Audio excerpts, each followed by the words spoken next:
Bonjour et bienvenue dans une nouvelle vidéo. Aujourd'hui, je vais ranger mes graines et les trier et je voulais faire ça en vidéo avec vous. Alors, je vais vous montrer ce que j'utilise actuellement comme système de rangement et vous expliquer ce que je compte faire comme organisation pour le rangement de mes graines. Alors, je profite de cette période-ci de l'année puisque déjà, il n'y a pas grand-chose à faire dans le jardin et que le temps ne me permet pas de profiter de l'extérieur ces jours-ci. Et aussi parce que je vais bientôt commencer mes semis en winter sowing et j'ai besoin de trier mes graines et de mettre de côté celles qui vont servir pour cet usage et celles qui vont être semées un petit peu plus tard lorsque la saison des semis de printemps va commencer. Voici le système que j'utilise actuellement. Ça fait 2 ans que j'ai acheté ce contenant.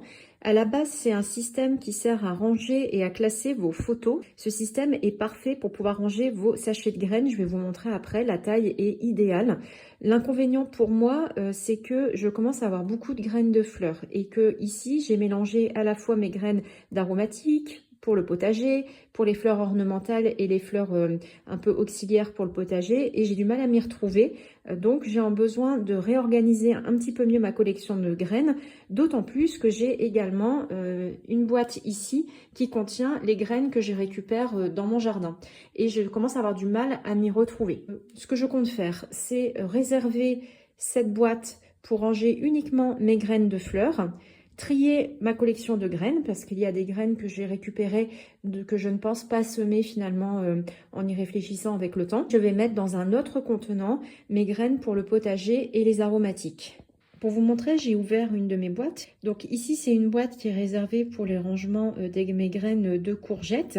Vous voyez que la taille convient très bien pour un grand sachet de graines et que vous pouvez quand même en mettre un certain nombre à l'intérieur. Mais voilà, ce qui illustre mon problème, c'est que pour certaines graines, notamment les cosmos, les zinnias que j'avais tendance à mettre ensemble, j'ai du mal à pouvoir bien retrouver ce que j'ai en ma possession.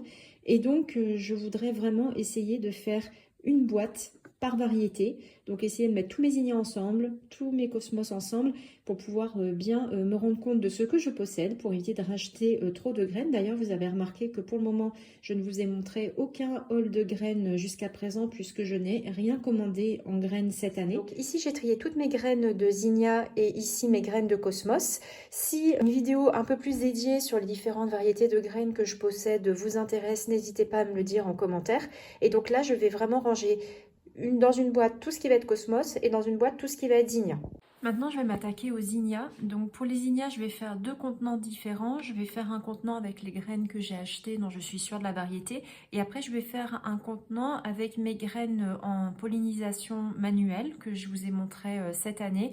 Une petite aparté, pour les zinnias, on va pouvoir faire beaucoup d'essais avec le winter sowing puisque je me rends compte que j'ai gardé quand même beaucoup de variétés de graines.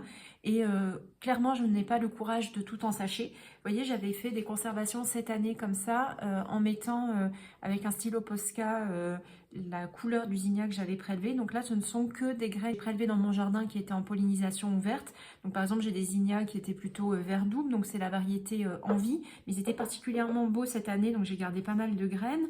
Là, c'était un zinnia pêche, dont la couleur me plaisait beaucoup. Ici, c'est encore mon zinnia vert, donc j'en ai gardé beaucoup de graines. Là, j'avais gardé des graines d'un zinnia que j'ai ramené de mes vacances dans le Jura. J'avais trouvé un joli massif dans une ville qu'on a visitée et il y avait des zinnias qui étaient fanés, qui étaient blancs. Donc là, c'est un semis que je vais faire cette année.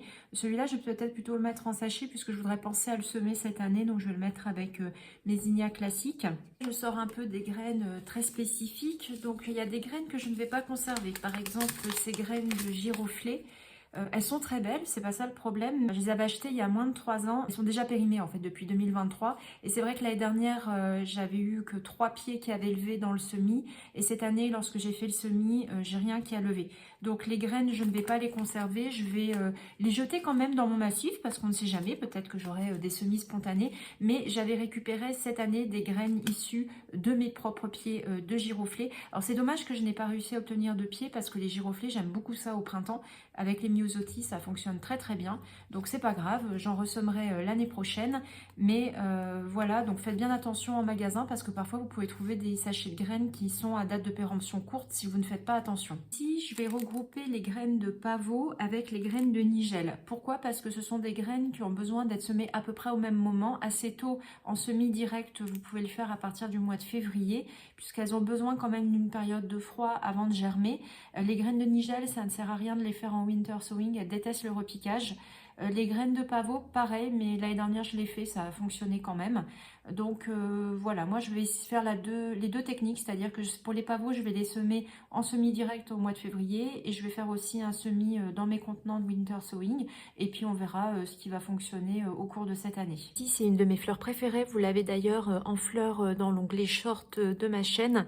Ce sont des Rudbeckia Sahara. Vraiment la couleur de la fleur elle est magnifique, ça a une couleur très automnale, ça fleurit vraiment quasiment tout l'été et donc je vais les semer en semis classique et en winter sowing également. Il faut savoir que c'est un semis qui est difficile à réaliser, pour l'instant j'ai réussi à le faire qu'une fois parce que les graines ont vraiment besoin de beaucoup de temps de pousse avant de pouvoir être installées au jardin. L'année dernière j'avais acheté cette variété là de Rudbeckia Cherokee, pareil, qui est dans les tons automnaux, qui avait l'air d'être superbe. Elle n'a jamais levé. Donc cette année, je vais refaire un essai, mais si les graines ne fonctionnent pas, je pense qu'il y aura peut-être un souci avec le paquet et je ne le conserverai pas. Et j'ai également ce paquet que je n'avais pas semé l'année dernière puisque je l'avais oublié. D'où l'intérêt quand même pour moi d'essayer de regrouper mes fleurs par variété. Donc ça, pareil, je vais le tester cette année. On va le faire de deux manières, winter sowing plus semis classique, pour voir ce qui peut fonctionner pour ces variétés-là. C'est un semis que je vais faire assez tôt en winter sowing d'ailleurs. Ça a du bon de trier ces affaires puisque je viens de me rendre compte que l'année dernière, j'avais conservé deux types de graines différentes de dahlia. Donc j'avais récupéré sur un dahlia rouge que je vous ai montré plusieurs fois en vidéo l'année dernière et cette année, qui était au niveau du massif de ma terrasse si vous voulez aller le revoir en fleurs, et un dahlia violet. Alors je n'ai pas noté la variété puisque je ne devais pas m'en souvenir à l'époque, mais en tout cas c'est bien, ça va nous permettre de faire des tests supplémentaires avec la variété des graines ici que j'ai récupéré de mon dahlia rosario. Donc on va pouvoir suivre tout ça ensemble en 2026. Les graines elles détestent tout ce qui est humidité, donc si vous pouvez conserver ces petits sachets de sel desséchant, vous pouvez trouver par exemple quand vous achetez un sac ou des aliments qui doivent être secs, et ben vous pouvez utiliser ces petits sachets pour pouvoir lutter contre l'humidité. Donc moi je vais en mettre à la fin dans mes différents contenants. On se retrouve beaucoup plus tard parce que ça m'a pris une bonne partie de l'après-midi de faire ce tri. Donc voici le résultat. J'ai essayé vraiment de regrouper au maximum les graines de fleurs dans ma caisse comme je vous avais dit. Alors j'ai identifié quel était le contenu des petites boîtes avec ce crayon qui est un crayon Posca que peut écrire sur le verre. Bon là je pense que sur le plastique si je n'y touche pas trop ça tiendra bien. Donc il y en a certaines où j'ai mis deux variétés puisque je n'avais pas énormément de graines. Alors j'ai quand même conservé mes aromatiques et mes graines de salade ici, mais peut-être que je vais les retirer plus tard. Donc voilà, je vous laisse admirer un petit peu le résultat. Dans ce panier, j'ai mis tout ce que je compte semer avec la technique du winter sowing, sauf les encolis. D'ailleurs, vous avez vu que les encolis ne sont rangés nulle part parce qu'elles sont tout simplement au frigo en train de faire leur stratification à froid. Et je vais les conserver au frigo, comme ça, si je veux faire des semis plus tard dans l'année, ça me permettra de le faire quand j'ai envie. Donc là, j'ai sélectionné des graines d'aromatiques, donc je vais ressemer des graines d'aneth, des graines de persil. J'ai également envie d'essayer ce semis de bergamote sauvage ou monarde que je n'avais pas réussi à faire en semis classique l'année dernière. De même que pour la camomille, c'est toujours quelque chose que j'ai du mal à faire. Alors j'ai acheté un pied de camomille vivace dans le jardin, mais je sais que celle-là est meilleure, l'annuelle, pour les infusions. Donc j'ai également mis de côté des graines de fleurs, les mufliers, comme on avait testé l'année dernière, ça avait bien fonctionné. J'ai également le méliné, bien que j'en ai beaucoup dans le jardin, j'ai envie de tester si ça fonctionne bien en winter sowing.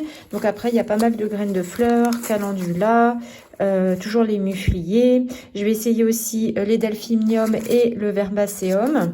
Et ensuite, j'ai mis ici, pour ne pas les oublier, tout ce qui va être graines de pois de senteur, puisque ça va arriver assez vite le semis. Et aussi, je vais tester également en winter sowing. Et pour finir, je vais vous montrer où j'ai rangé mes graines pour le potager et quelques graines de fleurs supplémentaires. Alors, pour les graines pour le potager, j'ai mis ce qu'il me restait après mon tri dans ce petit contenant en plastique. Donc là, tout est mélangé. Il faut que je réfléchisse peut-être à un autre système de conservation, mais pour le moment, ça ira bien pour cette partie-ci de l'année. Après, dans cette boîte-ci, j'ai mis un petit peu mes graines de conservation que je n'ai pas encore pu classer. Donc, dedans, vous avez des graines de myosotis qu'il faut que je conditionne, mais clairement, je n'ai pas eu le courage de le faire. Donc, je les ai laissés comme ça sécher dans cette boîte. Ça, je ferai également, je pense, un semis en winter sowing puisque j'ai envie d'en mettre dans le jardin. Mais ça se ressème toujours de façon très, très bien. Alors, j'ai aussi des graines de belle de jaune, donc des hippomées. Là, dans cette boîte-ci, ce sont des graines que j'ai conservées de mon jardin que je n'ai pas encore pris le temps de ranger. Et là, j'ai pas mal de graines de Rudbeckia Sahara. Ici, pareil, qu'il faut que je conditionne. Donc voilà, là, c'est vraiment quelque chose qui est plutôt temporaire, mais que je voulais quand même conserver de façon hermétique. Et pour terminer, mais il faudra également que je rachète une boîte pour pouvoir conserver tout ça. Là, ce sont toutes mes graines de zinnia que j'ai récupérées. Celles qui sont en pollinisation manuelle ici. Des graines de zinnia que j'ai récupérées en pollinisation ouverte. Donc là, voilà, c'est une boîte aussi qui méritera un autre système de classement. Mais pour le moment, il me faut encore réfléchir là-dessus. Donc voilà, j'espère que la vidéo vous aura plu. N'hésitez pas à me dire en commentaire comment vous rangez vos graines, si vous avez des choses à me suggérer. Et on se retrouve très bientôt pour une prochaine vidéo.